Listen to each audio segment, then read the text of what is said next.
Question 15, Honourable Member Mr Moorhouse again. Thank you, Mr President. I would like to ask the Minister for Education, Sport and Culture if he'll make a statement on how the industrial action in schools is affecting examination support. The Minister to reply, Dr Allenson. Thank you very much, Mr President. Having sought this information from secondary schools, the Department understands that some teachers, as part of their action short of strike, are no longer providing out-of-hours revision classes before or after school or in lunch times. The action has also affected some other activities such as sporting fixtures and the after-school clubs. However, normal lessons are continuing and students are being directed towards sources of online support.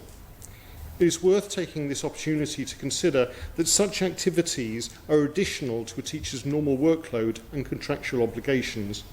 Teachers receive no additional remuneration or time off for offering students such opportunities and do so purely on a goodwill basis. I'm sure honourable members would agree with me that we should always be mindful of not taking the hard work and education and dedication of teachers for granted. Ongoing negotiations are taking place to resolve the dispute, and we would hope to reach a resolution soon. Thank you, Mr President. Supplementary, Mr Moorhouse. Thank you, Mr President. Thank you, Minister.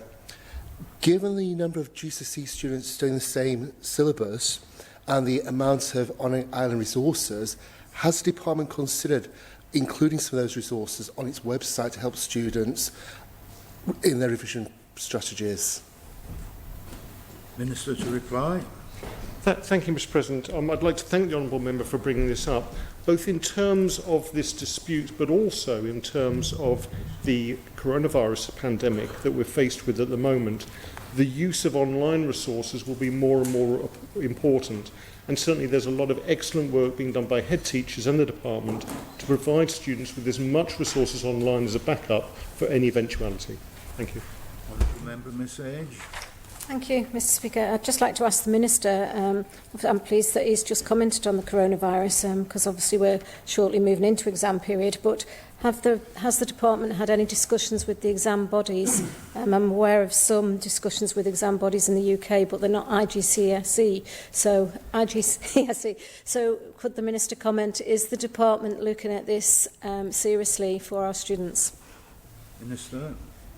The Department is taking this matter extremely seriously. We've already been in contact with the examination boards in terms of perhaps the results of any future industrial action, but also we, in association with the United Kingdom Department for Education, are keen that the exam boards take into account any disruption that may be caused by the pandemic. Mr Speaker. It's similar and associated sort of question. Obviously, the lack of this sort of revision facility, does the Minister consider that that will set Isle of Man students at a disadvantage compared to most of their UK counterparts? And is that something that he will be writing to exam boards on as well? Minister. Thank you very much, Mr President. That's certainly a concern, both for myself and no doubt a large number of parents, and that's something that I've already asked to be pointed out to the exam board to cover any eventuality in the next couple of months. Final supplementary, Mr Moorhouse. Thank you, Mr President. Just extending that area of concern, in terms of the age profile of exam invigilators, many of them fall into the vulnerable category we mentioned earlier.